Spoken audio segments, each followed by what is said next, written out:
Hi, everybody. Welcome back to my channel. This is Mommy Diaries, finally. And today I have a beautiful guest, a gorgeous, gorgeous girl. Should I be saying a gorgeous, gorgeous girl or gorgeous, gorgeous mom? Her name is Tetelo Mashile. She's an entrepreneur. She's passionate about women, mummies, kids. She owns a business called Be Happy Nannies, where she, helps nannies and mothers to raise their beautiful brothers. But we'll be talking more about that. Hi. Hello, Tetelo. Hi. What an I'm like, intro. do I have to read like the whole bio? Do I have to mention like everything? Because I feel like you're such a phenomenal woman, which is why I was drawn to you. Do you remember how you and I got to know each other? I think you sent me an inbox on Facebook last year. Yeah. Yeah. Because I think after having my child, she's 2 now, I kept on experiencing certain things that no one has ever told me about, or certain things that I've never seen anyone going through. So I started posting everything challenging that was happening, or everything snacks and I was happening. I'd go on Facebook, guys, listen, this is happening. Do mummies ever experience this? And I got shocked by the number of people who said, yeah, I did experience that. And I was like, so why do you guys never talk about these things? What are some of the things you feel like happen commonly, but people feel like it's a shame to talk about them? True, there's quite a lot of things. I mean, there's a lot of things that seem taboo, which is very natural. We can even speak about one of the things that's most spoken about on social media, which is breastfeeding your child in public as a mom. We are shamed for such things which come natural. We are shamed for expressing our frustrations as mothers, because unrealistically we are expected to have everything together. And I think that's why a lot of people break down in silence, and a lot of people break down emotionally, internally, and we internalize the pain, and unfortunately internalizing it affects our children. There's quite a lot of things that we're expected to be super women, and we are just human beings trying to take it's like, hands. Oh, I'm tearing up. I don't know why. So it's like when you become a mom, instantly you need to know what to do. Instantly you need to know how to bond with this human being, feed them, raise them. It's like people feel like, okay, because you chose to be pregnant, you should be able to deal with this. It's so funny because it's weird, the expectations, because no one has ever prepared you for that. It's weird how you actually get prepared for marriage. And you are prepared to take care of an adult, but you're not prepared to take care of something that you've never done before, of a child that can't even communicate. So it's really weird, the world that we live in. And that's very interesting, because when you're about to get married, not that I've been married, but I know I've seen it. I'm an auntie, people come, sit you down. Hey, honor this part of your body, don't do this and that. But the very same women have been pregnant and they've faced challenges, but none of them thinks, okay, let me go and sit her down and let her know this is what you're going to experience. When this and that happens, even the nurses at the hospital, no one says they expect you to be breastfeeding the following day. No one tells you how difficult breastfeeding is, how painful it actually is. I used to cry breastfeeding, and I remember this one nurse. How they pull the breast. I remember this one nurse came to me because my boobs are not producing milk. It has really been very small. She came, I was like, oh God, I was not prepared. So I feel like you mentioned a really important point that I feel people should care enough to prepare you for motherhood. What are some of the things you did, or some of the things people around you did to prepare you for motherhood, if any? I think I was never really prepared. I think I started reading up for myself with my own interest. Even though I knew that I did have support from my mom, but it was never a verbal thing. It was a matter of, if you need me, I'm here, you know? Yeah. And I think also maybe she also wanted me to, she tried to respect, you know, have boundaries, my boundaries, and allow me to experience it, just knowing that I do have support if I have to break down. But nothing really prepared me, honestly. I just started reading, and you know how things are on the internet. You know, you can't really take up everything that you read on the internet. Instead, you are left with quite a lot of fear. You know, some things are easier said than done. It's like exactly what you were talking about, breastfeeding. You can read about it, but the moment you start experiencing it, I don't think, you know, it's not easy for you to react the way that you are advised to react, you know, because practically things aren't what they seem. That we speak about them theoretically. Easier said than done. Easier said than done. Easier said than done, definitely. And I think, well, how do I even put this? I think for me, the experience was different also because I'm raising an autistic child. I think nothing can ever prepare you for something like that, you know.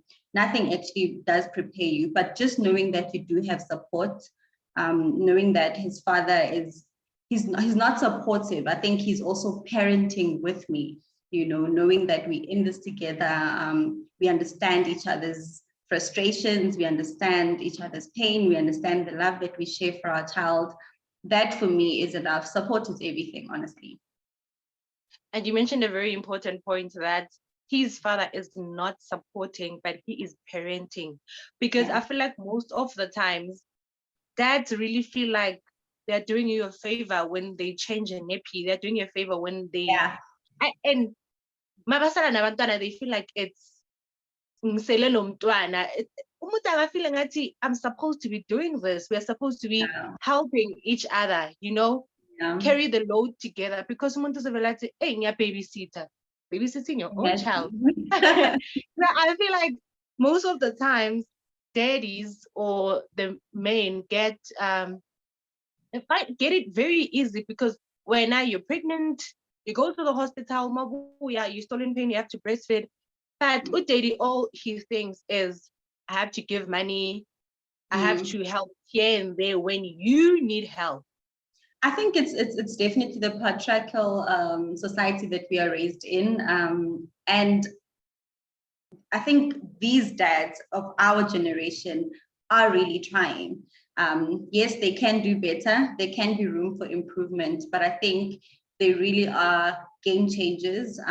They have, most of them didn't even have father figures in their lives that were actually practically involved in their lives, you know, emotionally involved in their lives. So I think with what they have, they really are trying. There's still quite a lot that we get frustrated with them with.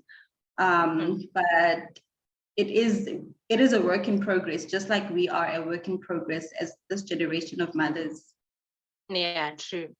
Yeah. So I think one of the things that drew me to you was how passionate you were when you were talking about kids and motherhood, besides your beauty.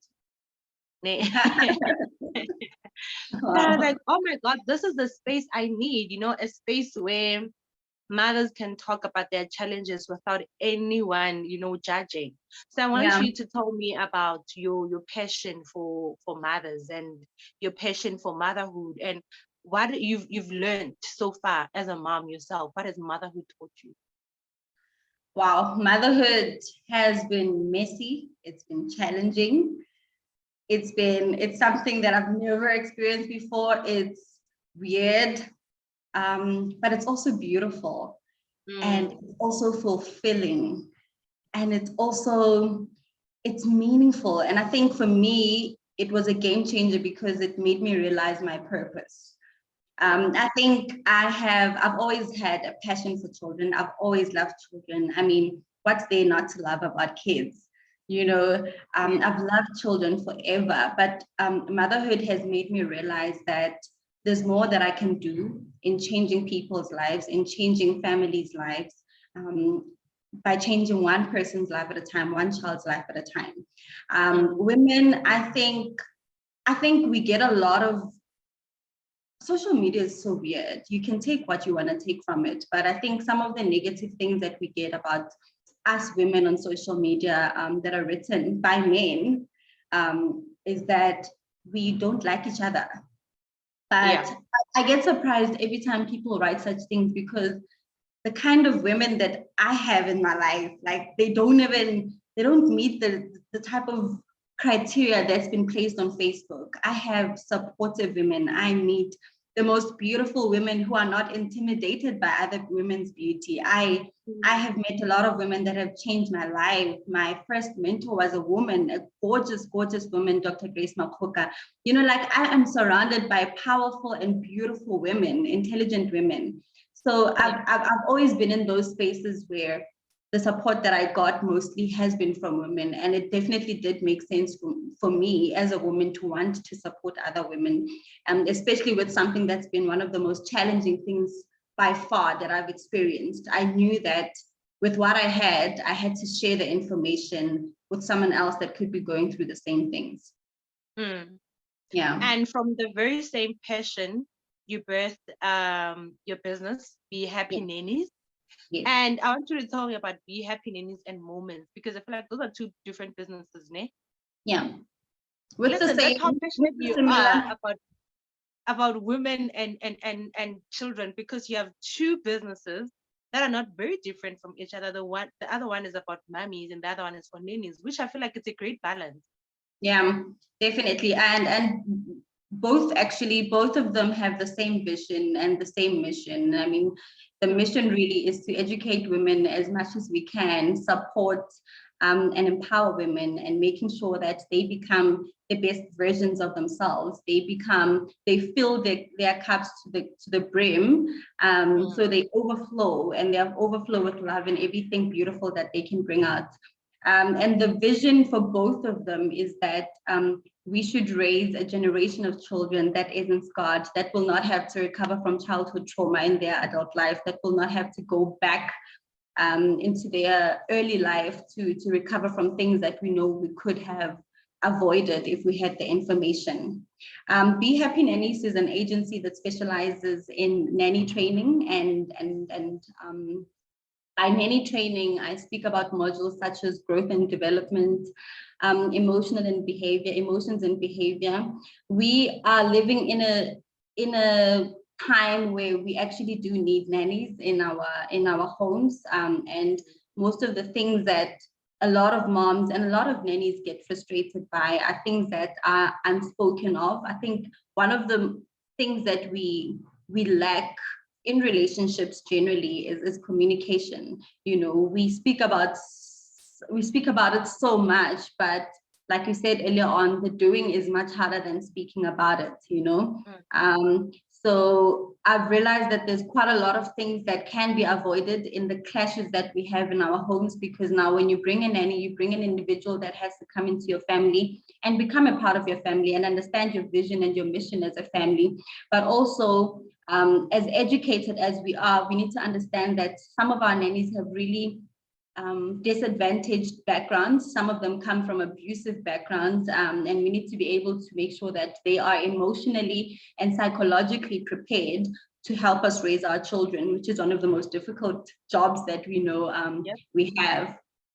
And yeah, so basically we have a psychological assessment that we do on our nannies, and if the need arises, we put them through therapy to make sure that they're okay. For example, I usually speak about this example. I had one nanny that I trained in 2019, and I remember she once said to me, because discipline is one of the things that we need to speak about when a nanny comes into our home. You need to tell them how you'd like your child to be disciplined and all of those things. And I remember this nanny once said to me that it doesn't matter what her employer says to her, she will never hit a child, you know. And I asked her, why doesn't she want her children to hit children? Of course, it's a good thing not to want to hurt someone, but why is she saying it and why is she bringing it up? And she feels that it's so important for her to bring it up. And she said to me that when she was in grade 7, she was involved in a fight with another pupil, and unfortunately, the child that she was fighting with was epileptic, and the child died during the fight. Ooh. So you can see that this person is carrying a scar and a trauma that she hasn't healed from. She's carrying all of that into her adulthood, and this has created some fears, and this can definitely affect how she raises children in future, you know. So we don't know some of these things that our nannies come in, because when they come into our spaces, they definitely want to impress us. They want to fit in. They want to feel like they are enough. So some of the things that they've been through, they never really speak about. And I think our agency, where we do the scanning, where we do the assessments, it gives us time for us to be able to understand who this person is as a human being before she is placed into your home, or even if she's already placed, but who are you dealing with and who is this person? I feel you're raising points that I never really thought about, because I have a friend, so begafuna ineni, and she was like, hey, you know, friend, I'm looking for someone who's got a certificate, say ECD. I was like, oh, why are you big dramatic? ECD, and now that you mention it, I feel that like it's important, but I want to know from you, how important is it to do background checks, to know your nanny's childhood traumas? Why does that really matter? Okay, I know that it matters because this person's gonna be a stranger. She's gonna be with your child almost 7 to 8 hours a day. Longer than you. Because most of us, you know, we feel like, hey, what's the next door? Or auntie azosala nomntwana. Next thing, umntwana uyalinyazwa. We've seen videos of how some nannies treat children. So before hiring someone or trusting them with your child, how important is it to do background checks, to sit down with them and decide if this person is right or not? Wow, it's very important. And I think the point that you're bringing up, which I think we've seen on social media through our nanny cameras, how abusive some nannies can become, how abusive some teachers can become. And I think some people have actually experienced it in their school lives and in their high school and primary schools, you know, being abused by someone that is supposed to protect you and take care of you. But I always say that we need to dig deeper. Why is this person abusive? You know, and I think in most cases we shy away from the truth, because the person that you see when you are with your nanny is not the person that they are when they are with your child. They don't have to wear a mask when they are with your child. They can be happy and smiley and all of that. But you need to understand how a person reacts when they are frustrated. I think one of the most important things for me when I look for a school for my child, I ask, how do you discipline children? Because I know that you have to discipline children, you know, but when those children push your limits, how do you react? You know, I think sometimes we won't react the same way, even with us as mothers. We don't always react the same way. We always want to do better, but sometimes we do lose it. And you need to understand, when this person loses it, how are they losing it? You know, what are they doing when they are frustrated? How do they bring themselves back towards themselves when they are going through the most? And I think it's very important conversations. And you don't even have to ask them straightforward, like, how are you gonna discipline my child? But you need to ask them questions that can make you understand how this person reacts when they are frustrated and angry and experiencing all of those bad emotions. Oh, and then I want you to tell me about moments, right? Because I think we've dived into happy nannies, and I really feel that most nannies or most nannies who need help should really reach out to you. And then now I want us to to dive into moments. So you started moments when you were pregnant with your son. No, not moments, man. You started happy nannies when you were pregnant with your son. And I feel like, am I right to say moments came when you became a mom? Yeah, And what led you to that? I started Moments in 2019. And I think because I've been speaking with a lot of moms and a lot of moms about nannies and raising children, and I saw that there was an interest, a huge interest in mothers also being educated and trained. And like we were saying earlier on, no one prepares you for these things, you know. So such conversations started coming up, but I also knew that we needed support, you know. There's certain things that I can't speak to my mom about because it's taboo to speak to certain Black parents about certain situations, but I can speak to Nompumelelo, I can relate to Nompumelelo, and we are already having conversations on social media. How about we make them meaningful conversations? You know, we speak about crap for like 18 hours in a day, and things that we actually really need to speak about, our reality when we close our doors and get into our homes, are hardly spoken about. And I wanted to create a platform where I am able to feel supported by other women, but also be able to support another woman and to empower her. A lot of women feel like they lose themselves after motherhood. A lot of women have, even if it's unspoken of or we hardly speak about it, some women do have regrets of being parents, because it's that challenging, you know. You feel like you are losing yourself, and most people get to a point where they even lose themselves in marriages and in their relationships, because some of these things can get overwhelming. So when we do speak about them with people who are experts, who can teach us how to react in certain situations, I think it can help us become better people and better mothers in general. True. And I want to take you back to happy nannies, né? Be happy nannies. So recently I bumped into videos on TikTok. This mom was complaining that she had a nanny, but the nanny bleached her clothes. You know, she was complaining about, you know, how bad she was. And then the nanny also made a video to say, yes, I was working for her. And yes, I bleached her clothes because she is a really bad person. She's a really bad employee.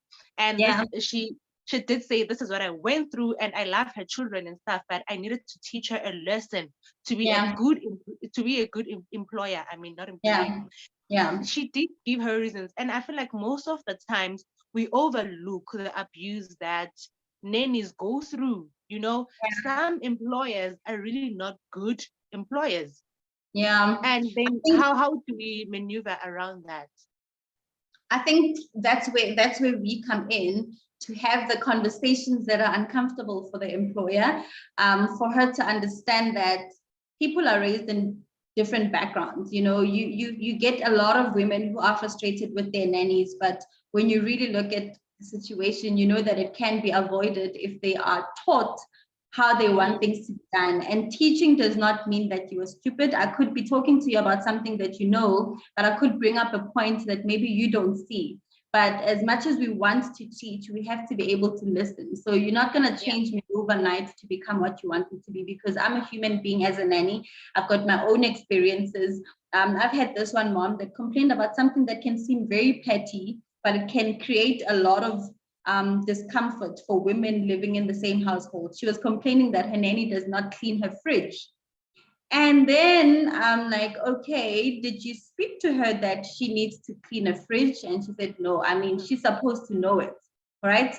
And she's supposed to know that a fridge is cleaned at least 2 or 3 times per day. And I'm like, but these are expectations. When you get into your job, you are trained. You go through some sort of training that you need to know what is expected for you. And if you can put in more than what is expected of you, then good for you. But why do you expect that you should be training and you should go through some sort of induction, and you don't think this lady that is at work, because her being at your home is work for her, why don't you think that she needs the same treatment? She needs to be trained as well. You know, most of the frustrations that we have are things that really can be avoided. And I think another important module that we have is emotions and behavior, because you can come into my space and I am as a nanny, and you think that I'm very moody, and you think that I think I've got it all together, I think I'm all that, when I could be possibly going through postpartum depression,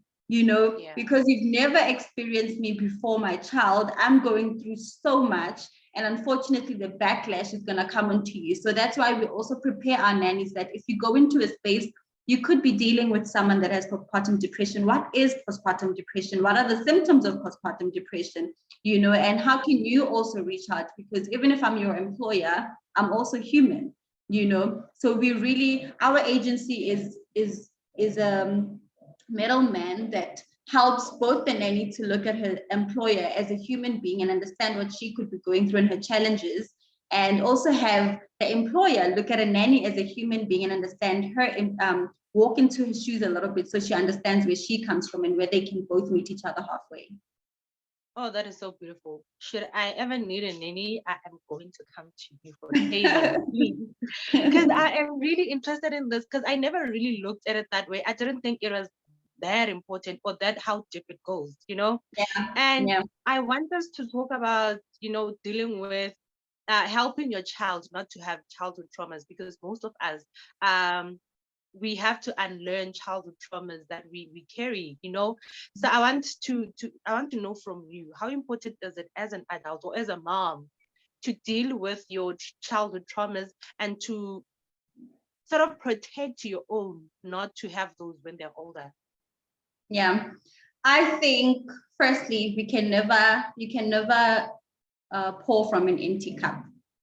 I think that on its own, it explains quite a lot, that if I'm not filled with love, if I'm not filled with joy, if I'm not filled with satisfaction, that I can't pour what I don't have inside of me. If I'm bitter and angry and frustrated, that is exactly what I'm going to be pouring, intentionally or unintentionally, And I think most of our parents, unfortunately, they had quite a lot of trauma that they were carrying, trauma from things that from the era that they were raised in, from the households that they were raised in. And I think we know the consequences of them not dealing with their trauma.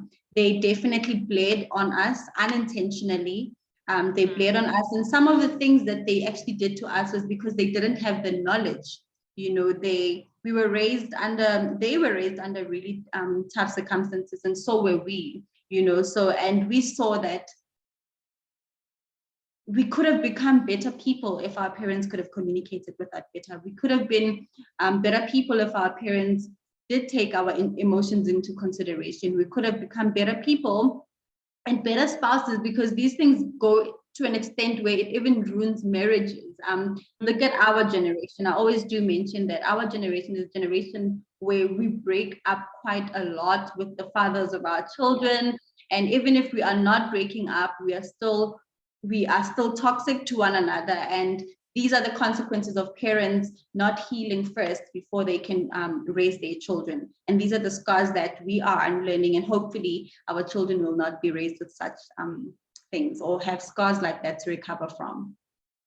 You mentioned an era that our parents were raised in and how they raised us, right? And I feel like we are a generation of gentle parenting because we are trying to avoid such things.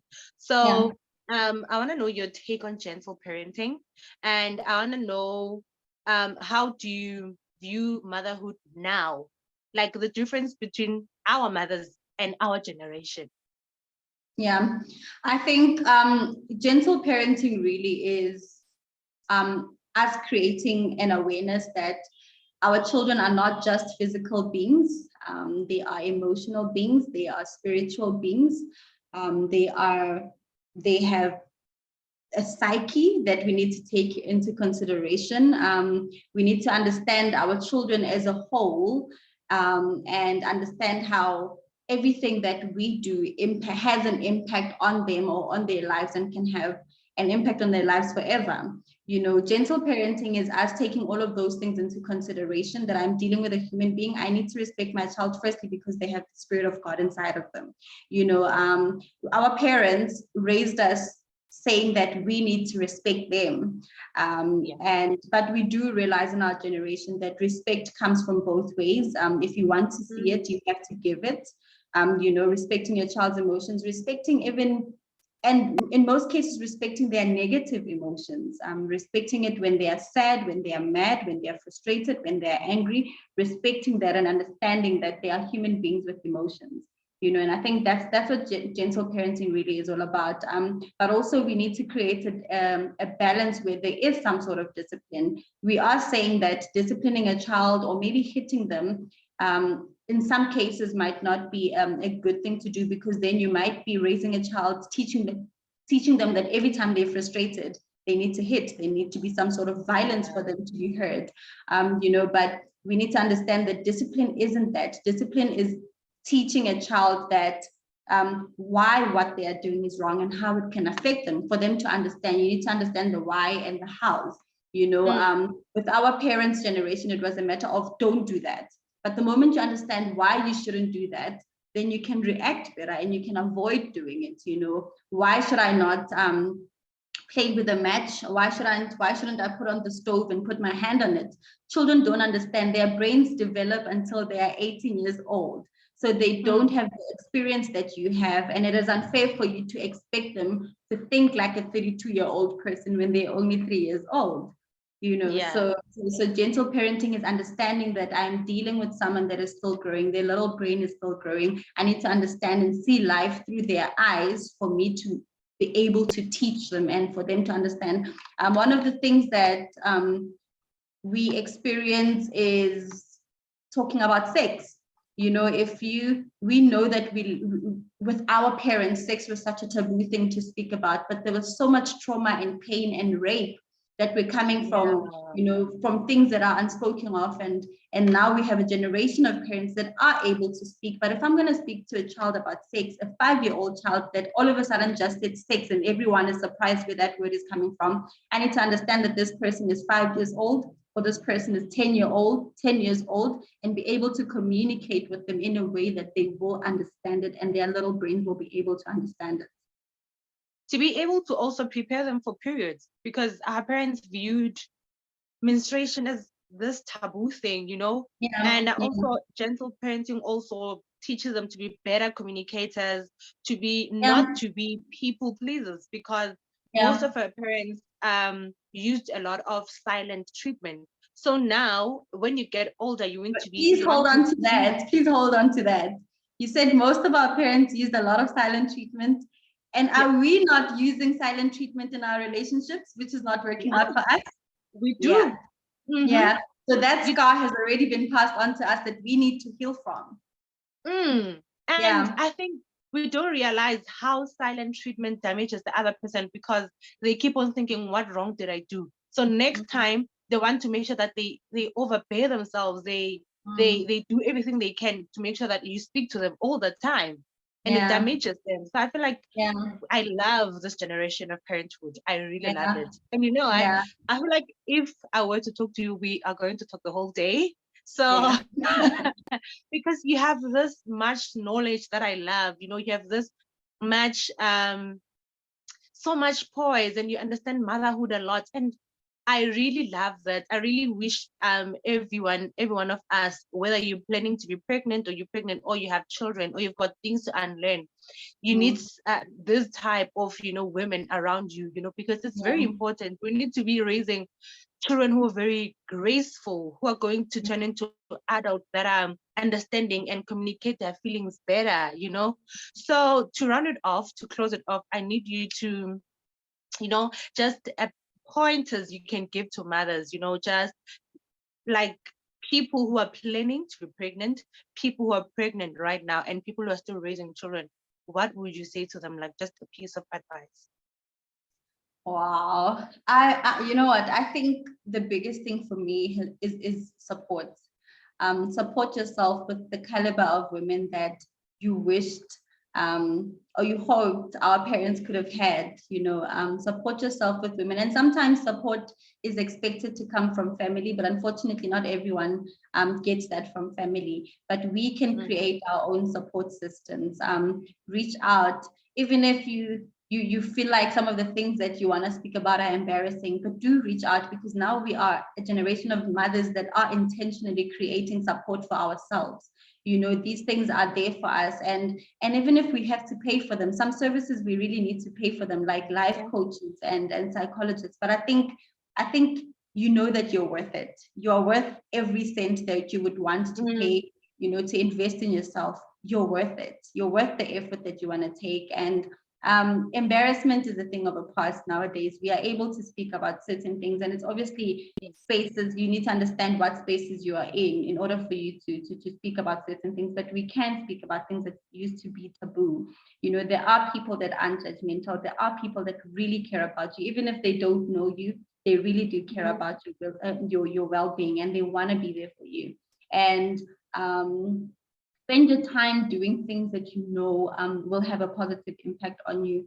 I think our brains sometimes just are always on some mode where we just want to do things that don't really matter. You know, we want to spend time on Netflix, and it's just, I don't know, I think it's just our brains that want to protect us from actually doing the real work, you know. But I feel like do the real work on yourself, and inevitably that's going to impact the children that you're raising, the home that you live in, and generally the society that we are raising our children in. You are definitely worth it. You're worth it. You're worth that good relationship. You're worth that good marriage. You are worth every single thing that you imagine, that you can't even speak about. You're definitely worth it. Invest in yourself. Thank you so much. And we also need to be easy on ourselves because we are unlearning a lot of things. We need to just take it easy, man. You know? Yeah. Because I feel like we put a lot of pressure upon ourselves, you know, as mothers, because we really want to be better mothers. So if things don't go our way, we beat ourselves up. I feel like also patience needs to be one of those things we really instill in ourselves. Because no one is perfect. Nobody is perfect. Yeah, we definitely, I agree with you 100%. We have to be kind to ourselves, but also we need to be kind to the people that we are raising children with, because they're also not perfect. Sometimes we expect perfection from them, but we are not even halfway there. You know, we definitely do need to be kind, but I obviously can't give what I don't have. If I'm kind to myself, I'm able to be kind to the next person and be understanding as well. Thank you so much for your time, Tetelo. I feel like I've learned a lot, and I really, you know, trust me when I say there's a lot of things I wanted us to talk about, but if I continue, this video is going to end up being 5 hours. So I think let's just leave it here, and then people who want to speak to you can reach out on social media. Please leave your pages. Yeah, on all platforms. Yes. No, I was just saying people need the knowledge that you have. So I feel like more people should be coming to Be Happy Nannies, attend moments, events, you know, just talk in all that information you have. So leave your pages, and hopefully people will do the right things. All right. On social media, I am Tetelo Mashile, which is on Facebook and Instagram. And you can also follow my pages, which is Be Happy Nannies on Instagram and Moments with Tetelo on Instagram as well. Thank you so much. And this is where we leave it. I hope people have learned a lot, because I know I have. I really appreciate your time. And yeah, goodbye. Have a beautiful day further. Thank you so much. Lots of love to you. Bye. Bye. Thank you guys for tuning in. And this is where we live it. This is Mommy Diaries. My name is Mpumelelo Magagula. And ciao.